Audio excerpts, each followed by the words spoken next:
Welcome to She Wears the Pants, the podcast where women build companies that can hold their calling. I'm your host, Ashley Deland, business advisor, multi-business founder, and startup investor, guiding women to scale with structure, strategy, and self-mastery. Every week, we go behind the scenes of high-growth, women-led brands to talk about the real work, the identity evolution, the leadership required, and the strategy that actually sustains success. If you're ready to build a business and life you love, you're in the right room. All right, welcome back to She Wears the Pants, the place where high-growth women come to build companies and lives that actually work. I'm your host, Ashley Deland, and today's guest is the kind of woman whose energy is contagious, honest, and disruptively real. The one who doesn't just talk about potential, she literally lives in it every single day. I am so thrilled to welcome Keisha Getmarried, a wife, a mama, an entrepreneur of 11 years, a licensed real estate agent, real estate investor, host of the top-rated Empower Her podcast that is an unfiltered space that reached over 11 million downloads. Keisha built her community not by telling women what to do, but by figuring it out with them, with laughter, with tears, and hard-earned insights. And from stepping away from a six-figure corporate career to scaling 7 million in real estate portfolios with her husband, she's a living example of what's possible when you refuse to settle for good enough. Keisha, it is so good to have you here today. Welcome. Ashley, I'm so excited for us to just have such a raw, juicy conversation since that's what you're all about. And that's the only kind of conversations you and I have. So Thank you for having me. You probably hear this a lot, but you are such a breath of fresh air. You are the truth. You are living proof. You are Keisha. So I'm really honored to have you here and just to kind of like share that contagious energy with everybody and to really show them that proof of possibility. So to start, I need you to tell us a little bit about your background and like literally how you got started in the entrepreneurial world. Yeah. So I did what I feel like a lot of women listening into this podcast will resonate with. I did the thing that I thought that I was supposed to do. When I got there, it all made sense on paper. I looked around and I was like, oh shit, this is so not for me. But because it made sense and because you're a byproduct of the expectations of your peer group, I would say things to my girlfriend and even my then boyfriend, now husband, who was on his path to becoming a dentist. I was like, this just doesn't feel right. Like, why does it make sense? Like this career that I have, the last corporate job I worked at was in Google, at Google in 2015. Why do I not feel fulfilled by this? And it was honestly just I was in the wrong lane. And I think a lot of times we don't give ourselves permission when things are really good, especially by other people's standards. They could even be great, but for you it's so unaligned that it doesn't matter how much money you're making, what type of external validation you get, how other people could clap for you or say that you're on the right path. If you know internally, like, you have to get the F off that path. And as soon as I did, everything changed. But I started with building a business on the side of my full-time corporate job. I was actually not the like jump and hope the net appears type of person. We moved from Seattle to New York City for my husband to go to dental school at NYU, and I was financially supporting both of us. So I was not going to take the jump to build a business and hope that it worked out. That's awesome for some people, but that was just not our situation. So I built it before and after work. My first business in 2014 was in network marketing. It took off, partnering with Beachbody. For people that don't know, that's like P90X, Insanity. Like, that was my gateway drug into entrepreneurship, was network marketing. That really took off because I decided to just do it my way. I think sometimes we look around and we're like, what's everybody else doing to be successful? And a lot of the most successful people in that business were stay-at-home moms who had back against the wall incredible stories that were fitness and health obsessed. And I was like, I'm a corporate girl with no kids. I'm not married. I like want to lose 10 pounds because I drink too much wine sometimes, like at happy hour. But I'm also making six figures and like, so I was like, why don't I just find my people? So I got really good at finding my people and creating a personal brand that was very like, come with me, let's figure out life together. I had one more moment that I want to share because I think people resonate, where it was a very hard to walk away situation where that business really took off. It was extremely profitable. I was making over 400 grand a year as like a 20 something year old, which back then felt like a bazillion, like I might as well have been earning a bazillion There. dollars. Um, and speaking on all these stages, like to thousands of people, again, external validation, but I felt again, this is not my path. But I didn't know what the next thing was. So I started my podcast, Empower Her, at the end of 2018 with the intention of creating community and being really honest and open. You know, you and I have talked about this, that sometimes, like, when what we want doesn't exist, and it bugs us, it's actually because we're supposed to create it. Like, we're supposed to be the representation. I was like, why are there not any podcasts that feel like their girlfriends that are chatting with me? It was like everybody that was giving advice in hindsight, like, oh, back when I was in that stage in my marriage or my business, you know, or in my relationship, here's what I did. And because I'm 5 years removed and have seen all this success, let me tell you how I did it. But I was like, who's in this with me that's ugly crying on their bathroom floor, you know? Totally. So I created that podcast and built the community. And then I did a lot of market research and I was like, what do people want from me? Turns out in March of 2020, everyone and their cousin wanted to start a podcast. So I started podcast courses, which turned into masterminds, which turned into business coaching and large scale events and retreats. And then eventually getting to the point where we're like, we're making a lot of income from this, but it requires me to be on. So what should we do? And we started investing in real estate. My husband left dentistry because he hated it. And then here we are in a totally different situation. Now, as a parent, looking back at that version of me that started, who literally it was just my gut and then drowning out the noise around me. It was my gut, which I know so many people listening in can resonate with. Like, your gut is like, something's off. And at first it's a whisper. And then eventually it's like a 2x4 to your face if you don't listen. Oh my goodness. Um, right? You know. Personally, on many different accounts, it will bulldoze your life over. Literally. I want to just like echo a few things that I found really, really important in that. And the first was like the emerging trends. Like you were trend analysis before you even kind of knew it, which is something that I Yeah. had been doing as well with a lot of the vegan restaurants, cold pressed juices, and it's just vision casting, really. The other thing is, I hear you say that you equate a lot of your success to finding your people and speaking to them in a Yeah. different manner than what is traditional marketing or traditional business. Yes. So I want to talk about that a little bit more. And then after that, I want to talk about what you mentioned about external validation, which is also something I do not want to skip over in this conversation. Yeah. Yeah. Would you agree that your success is because you have found and spoken to your people? 100%. Yeah. And I think because I'm speaking the way that I would want to be spoken to, rather Mhm. than trying to position myself, like a lot of times I think people try and position so much as an authority, or they want to have this image like, I've got my shit always figured out, so come with me because I know the way. But I don't connect with people like that. I'm like, something's off. If you're telling me that you're like the perfect mom and your business is popping and your health is great and your marriage and your sex is through the roof, like, no way. Like, you are not crushing it in every single area at all given point in time. I don't know anyone on the planet that's doing that. So when we Mhm. portray that perfection, it actually ostracizes you from people because people want to connect with people. And Right. so instead of like saying I have all the answers, I was like, I don't have the answers, but I'm not afraid to tell you that I don't know. And I'm resourceful as all hell. So I'll Mhm. go find this and we'll talk about it together. And I think people responded really well to that because it was different positioning, but it never, I never got imposter syndrome because I wasn't pretending.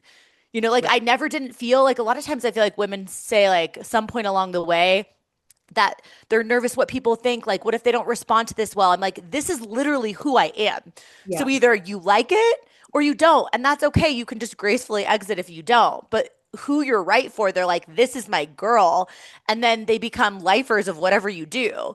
And, I think that's like really powerful when we recognize that like you being you is the actual secret sauce. If we Yeah. can just pull back all the noise and the comparison to other people that are a couple of steps ahead of us saying like, oh, we should do it the way that they did it, it doesn't work for you because you're not them. Right?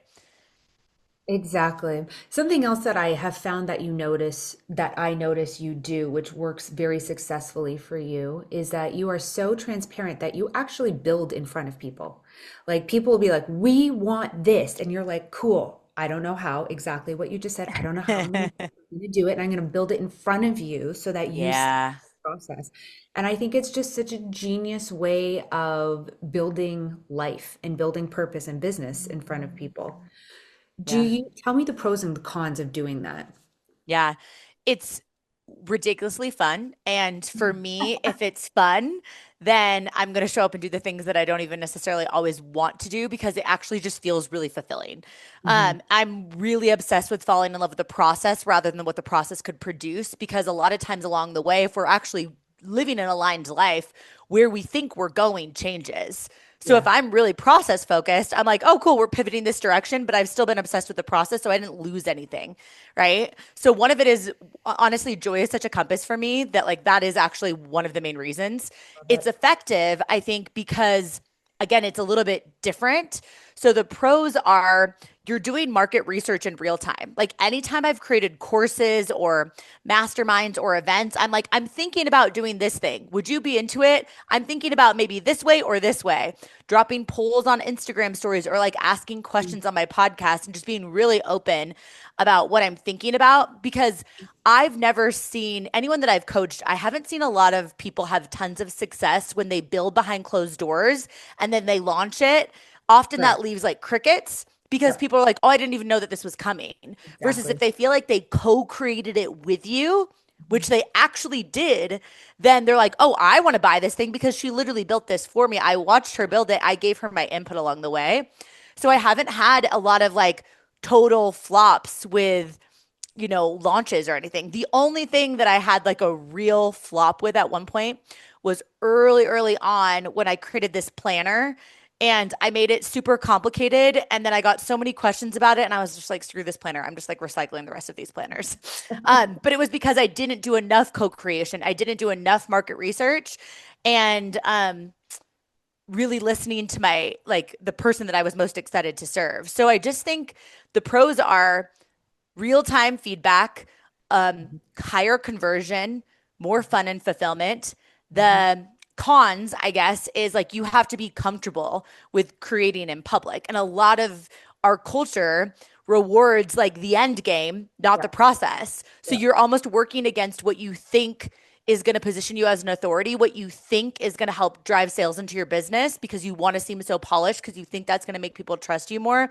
But my experience has completely been the opposite of that. So it's just like being consciously aware of like a con is that you're going to feel weird doing it at first. Actually, let me tangent that because I if you are in a season where you don't want to show up and you feel like you need to show up, that can feel incongruent, right? And Mhm. people can feel that from you. Mhm. So finding the balance of what that looks like for you, having really good parameters around consumption and boundaries and how people can connect with you, different channels that you feel responsible for. Like I'm not giving people that I'm working with my personal phone number all the time. It's like, hey, you can email me here. Like being really clear about boundaries so you don't feel like you're constantly accessible and constantly draining yourself. Mhm. Absolutely. So ultimately, I'm hearing find your people and listen to how you can Yeah. be of service to them. Because Yeah. what we're doing, majority, is we are showing up as if we know what they want already. Yeah. And I would say that that's probably an external validation that they're operating from ego, right? So going back to that other point, what do you see out there in terms of, not even just women-owned businesses, entrepreneurship, where people Mhm. are still operating out of external validation? They share content that ChatGPT wrote because people don't put dashes. Like people put dashes in their content now. True.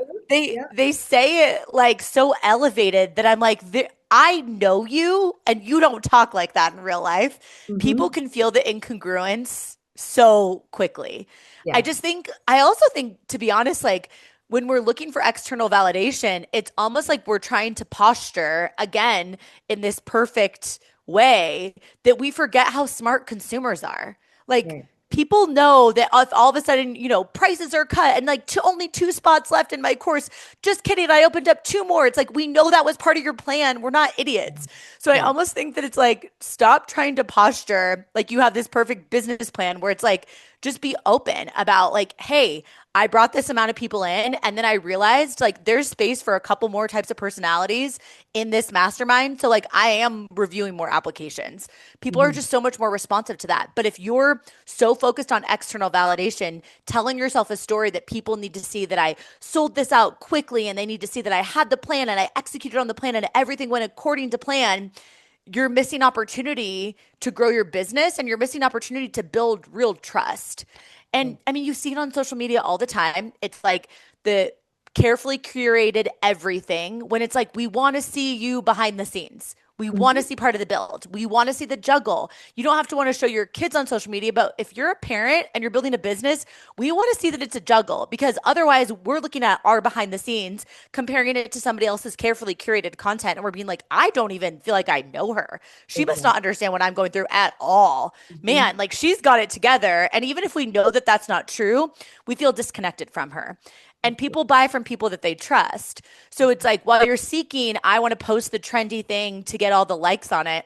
It's actually interesting. I'm experiencing this in real time where as someone who's had a large personal development podcast for a while and like I could share about my life and that would get more traction on social media, like people, talking about pregnancy or your kids or, quotes that would go viral. Now pivoting, talking more about real estate investing, I've noticed what's interesting about the demographic that I'm serving, which is like high income W-2 earners or business owners.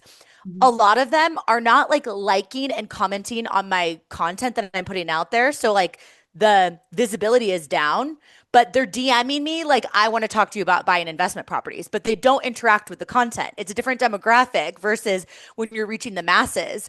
So if Right. I was really motivated by external validation, I'd be hiding my likes or buying likes, or I'd not be posting content because I'm like, oh my gosh, what are people thinking if this doesn't get as much traction? But I'm like, the goal is to connect with the right people, right? Exactly. And so I think like being cautious of not letting some of this like vanity metric stuff that we get caught up in hold you back because millennials are using Instagram as a search engine. They type your name in. They just want to see what you're about, like a business card. They don't care if you have virality on your posts that say what you do or the book that you wrote or the business that you have, but they want to see that you're putting yourself out there. Like they do want to see that to some degree. So finding a balance of that. That was a little bit of a tangent, but it's just something that's been on Not my at mind as all. of this morning, literally. I'm here for it. I'm also like in such agreement that in 2026, I really feel like there's this shift. Like that the end of 2025, I was starting to get a huge ick factor for anybody who was selling anything to me. I am oversold. Like I am out. Yeah, Out so right now. real. I do not want to hear it. There's two more, there's three more. Like, please save it for another time. I feel 2026, everybody's stepping into like the transparent, the raw, the authentic. Like, this is what it actually looks like because there is an abundance of fakeness out there, especially with Yep. AI. Yep. Like, it's so. What else are you seeing or predicting in 2026 for those listening? I mean, obviously, you had 11 million downloads for your podcast. Like, you Mhm. are a powerhouse. What else are you working on or seeing in the trends for 2026? I've thought a lot about because I've been in like the podcasting space, course creation, masterminds, Mhm. events, keynote speaking, like that type of realm, like online education for a really long time. And now I'm making this pivot. Part of the reason I did is because I started to think about a lot of changes. And I was like, unless I want to stay in this niche of helping podcasters, which no longer felt aligned for me, and to be fully transparent, part of the reason that it no longer feels aligned for me to stay in the podcasting space is because I don't feel as connected to the person that I used to serve as I did when I was serving her. What I mean Mhm. by this is I used to have this course where I would take 25 women a month. I did it for 5 years. Wow. Constantly filled itself up. It was sometimes I would do 50 people in it. It was crazy. Helping them go from idea to launching their podcast in 4 weeks. It was a course, and I also did Zoom calls in it. So at the end, they had this cohort, and then they would launch their podcast. A lot of the questions that people would have, is like they were nervous to put themselves out there. Do people really want to hear my story? A lot of the beginner like questions that I was like, I no longer feel like I have the connection to the person on the start line because I've been down this path for so long that I actually feel like somebody else is more qualified to really have that deep connection to be like, it's okay, get started. I'm like, girl, get started. Why are we even talking about like not having as much empathy for that person, even though I could remember, but it was 7 years ago when I started my show. So I was like, I don't know, just like plug in your mic and just go. Like, why are we even like worried about this? And I didn't feel like I had as much passion for it. And I think there are certain times in your business where you do have to like almost analyze who do I feel most excited to serve? And I felt this moment where I was like, I'm so proud of these people for getting in the game, but I'm most excited to serve someone who's had some battle wounds. Like Yeah. they've been in the game for a while, they've had some business partnership weird stuff, or they've had like something totally tank. They've lost like 100 grand doing something crazy, like whatever. I deeply connect and have a lot of empathy for people that are in that stage. Oh, But and because something's working, sometimes people keep going down that path, but they've lost a little bit of the heart for it. mhm. And you can't prove that with metrics, but people can energetically feel it. I So think not only was I feeling disconnected, but I had to stop and say, like, just because this worked so well, like I never spent $1 on paid advertising ever in yeah. my business, right? And I filled that course with referrals and Instagram stories, literally, and my podcast. Um, and so it worked so well, but I knew my heart wasn't in it. And I just knew that I had to be really honest about like who I was most excited to serve. Yeah. And I needed to create new offers that felt really aligned. So it was such an F yes to me that I could easily sell it to somebody else. Um, I think I've noticed that a lot of people are afraid to say who something's not for. And Yeah. that can be one of the most valuable things that we can do is Agreed. like, this is not for you at this stage. And they think they're leaving money on the table, but instead it's making the person who's reading your copy or hearing your podcast ad or your Instagram story or whatever and being like, oh my God, does she have cameras in my house? Holy shit, she's literally talking to me. Versus Yeah. if you're like, yeah, this is if you're at, 50K a year up to like 5 million a year. It's like, if you're doing $5 million a year in your business versus you're at the start line, you couldn't be in more different stages with different problems. It's not that we can't learn from people. I truly do believe everyone we meet knows something that we don't. We can learn from people. We can always 100%. be coachable. We can always be students of life. But the containers that you're creating, like, decide who they're not for and market to that. And I think that can be a lot more effective in 2026. Um, and then also, like I said, I really started to think about the course space changing Yep. and what people actually want. A lot more done for you, a lot more like access to course creators. Mhm. Evergreen courses, I think, are going to look a lot different if they don't completely die because ChatGPT, it's so easy to type in how to start a podcast. Yep. So, really asking yourself, how can I differentiate? Because it's not about content. Content's out there. People can find stuff for free. How Yeah. can you separate yourself? And sometimes I think it is access or it is the community that you're cultivating. It is in-person stuff. In-person stuff is not going anywhere. People want that. Yeah. Um, and then like one of my pivots to real estate is because I literally sat down and I was like, no matter what happens with like AI and like the metaverse and like all this crazy stuff that's happening, physical people need physical places to live and physical places to vacation to. And real estate's not going anywhere. So this feels like a really safe pivot. So I'll go that direction.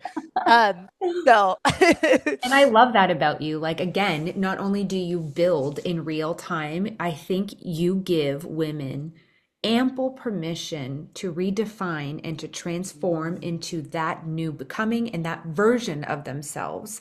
And it's so important. And I think an asset that a lot of people don't get enough of. Like, I don't think we get to see that kind of shit in real time enough. yeah, yeah. And because people are afraid to share it because they think it makes them look a certain way. And it might make you look a certain way, like flaky or shiny object syndrome or scattered, or insert like the negative parts that people could maybe assume. Those people are not your people. like Right. I I mean, they're just not. I'm like, the people that come to me are like, Keish, oh my gosh, it's been so helpful for me to see you do XYZ. Like, my husband and I now want to buy investment properties. We know exactly who we're going to. And I'm like, this is a person who is an OG listener of Empower Her that just DM'd me this morning and literally said that. She's like, just watching you pivot is such a permission slip. By the way, I would never buy a property with anyone but you. And it's like, because they want to come along on the ride with you if you're not afraid to take them, you know? Exactly. What is something about you that people wouldn't guess from the outside? Because you're so transparent and you build in real time and you sit in your authenticity, is there something that people wouldn't guess? I'm private in a way where like I'm really open about a lot of things, but I'm also, and like I like social media and I like stories, but I also just like will completely unplug and like not consume, not going on, know what's going on. Like I really have crazy good boundaries about it where like I just don't care. Like I don't put pressure on myself, which I Mhm. think in prior seasons I'm like, oh, I need to show up, I need to do this. I don't have that at all. I'll just completely go rogue and I don't care. Yeah. Um which is interesting because I'm happy to get to that place. Now I think part of it is like I have a 2-year-old and I'm, at the time that we're recording this, 17 weeks pregnant. So I'm like, if I don't have the energy, I just don't care. Like I'm not forcing myself to show up because I think for some reason I need to show up because of this story that I told myself in early stages of entrepreneurship that consistency was key. I actually think showing up and bringing your full energy and having certain deliverables maybe for the week, but not putting this pressure on yourself to show up when you're not in a state to, because I'd rather show up energetically in a good vibe that will convert so much more than if I'm forcing myself because of some narrative that I said about consistency, you know? I literally love that. I want to talk about it a Yeah. little bit more. I also just want to add in there that you like perhaps people would guess this, perhaps they wouldn't, but like you are a girl's girl. And Oh, yeah. you're one of the ones that like actually genuinely support and advocate and act Mm, out of service. yeah. And by you giving permission and show up and, authentically all the time is really just part of like the powerhouse behind you in this lifetime. I truly believe that that's part of your purpose here. Okay, I keep hearing all of these references to how you used to build businesses and Mm. entrepreneurship.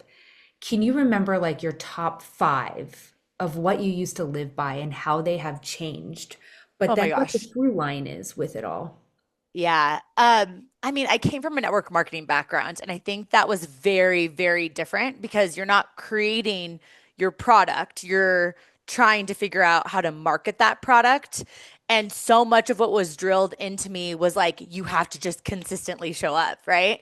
And it's funny because I even remember like I had a large team at one point, like 4,000 women in my downline. Mm. And basically, I remember saying to moms, like, well, can't you just work when your kid's like quietly playing? Which is like literally, I have a 2-year-old. So if he is quietly playing, like the last time that I remember him quietly playing, he was literally in our glass shower with my husband's golf club. So like that is not good. But I just had this like all or nothing mentality, and I just really did not understand if people didn't build things the same way that I built it. Like I was so focused on like everybody's going to be motivated the same way as me. Like obviously they want freedom and options. They say they're going to do it, so of course they're going to do it. I just like didn't understand how different people were wired early on.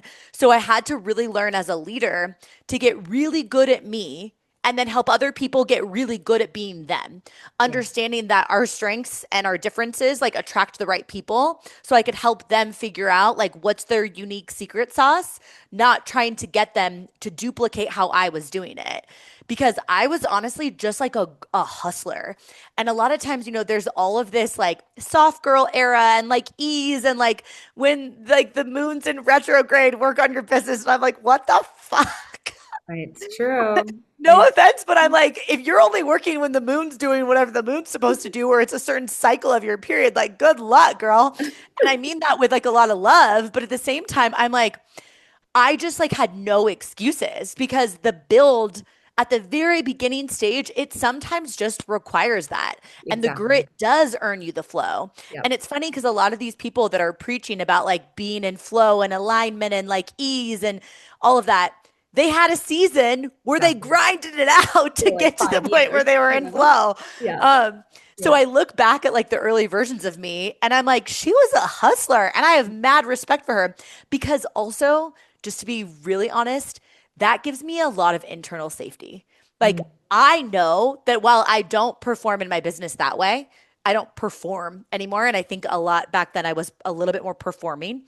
Um, but now I look at that and I'm like, I won't do it that way in this season of life. It just doesn't feel right for me. And I'm privileged to not have to because of what we built to be in a place now that I can build in a different way. But knowing that I have that little hustler in me who right. could grind it You can out turn it like she was on. pushing a monster truck tire up a hill. She could do it in her messy bun wearing the same flannel sitting on the corner of her couch in this tiny New York City apartment. I'm like, that girl's still in me. I don't Yes. access her often, but she Yeah. gives me safety that if shit hits the fan, she's coming back out. There. So, it's like honoring that. I think I honoring the season that you're in and not feeling like, why did I do it that way? I'm like, I know exactly why I did that way. It was working. It Exactly. wouldn't work for me now because I would feel incongruent with how I'm showing up as a wife and a parent now. Back then, I wasn't a wife or a parent. Yeah. like, It was a lot easier, wasn't it? um, so new season, new scoreboard too, a new way that you approach things, but like not wishing away the work because truthfully, Ashley, you and I know this, and I know so many women listening into this can resonate that it's like, if it's super easy, it really does rob you of the proud feeling that you're going for, The right? problem. Like, we set a goal, not just to accomplish the goal, but the feeling that we think we're going to get from accomplishing that goal. Hmm. And like, I mean, this morning I did a workout and it was so hard. Like my butt cheeks are on fire. Like when I go to pee later, like I'm probably not going to be able to sit down without like holding the wall. Yeah. I wouldn't be telling you about this workout if I was like, yeah, I walked in and I like picked up a 5 pound weight and I was like, ta-da. And then I left my workout. Like you don't brag about the stuff that was easy. And for some people, the hard part is letting go of the way that you did it before, knowing Hmm. that this season no longer aligns with that way of doing it. And that's the hard part, right? Like with a newborn baby, building a business, you can't do it the way that you did it before you had a baby. So 100%. your new hard is that you have to reject the way that your previous self did things and not compare yourself to that girl. Hmm. Um, but that's why you feel proud because you figure it out and you trust your ability to figure it out. Exactly. What does success look like for you now? Like you have pivoted, for those listening, like you have pivoted into real estate investment. Like talk to us about where you are now. Yeah.